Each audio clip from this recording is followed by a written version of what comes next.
Well, in other news, Thailand's Move Forward party is expected to announce the coalition government's Memorandum of Understanding this hour.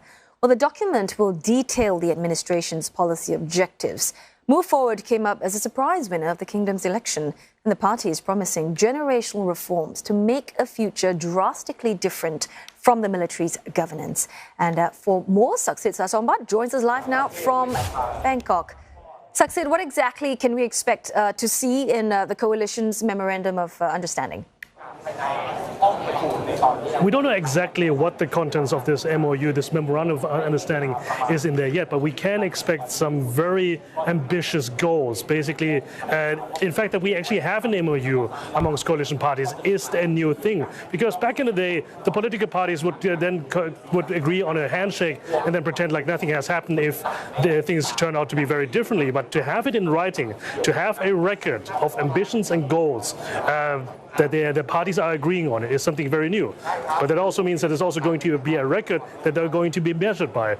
We can expect a few things, for example, the end of military conscription. That would be a topic that the Move Forward has been pushing forward during the military campaign. But one major issue that we do not know if it's going to be included or not is the issue of lèse majesté, the law that criminalizes criticism of the monarchy that is revered, officially revered here in monarchy, with up to 15 years in prison. That has always been a point of contention among the political parties that are going to join in this coalition, and we do not know whether or not it's going to be included or not. But according to our information, there's a good chance that it may not be included, at least not for now. Right, not for now. And on top of that, all these ambitious goals in writing. Basically, Move Forward's 8-party coalition is promising, all these huge, massive reforms. But in terms of unity, can the group stay united?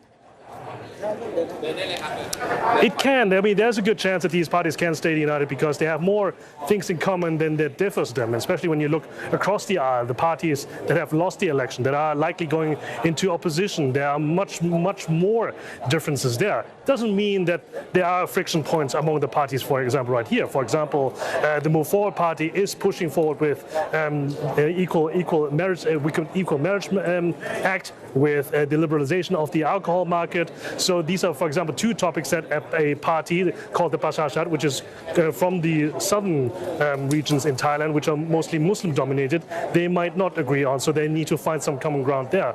But one further point is that, well, we all have an agreement between these parties. We have an MOU, but getting into government, that is another thing.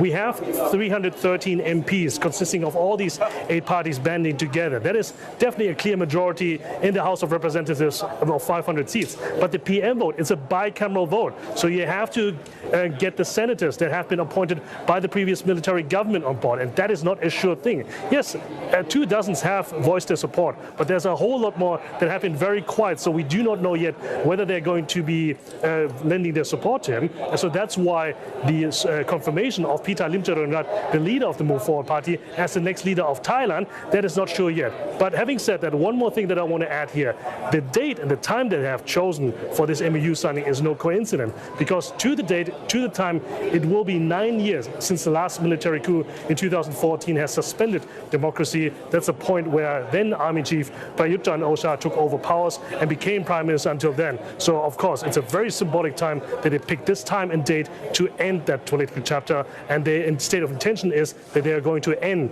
the premiership of Prayut Chan-o-cha with this act. All right, let's see if that happens. Thanks very much for that, Saksit Sasombat, speaking to us from Bangkok.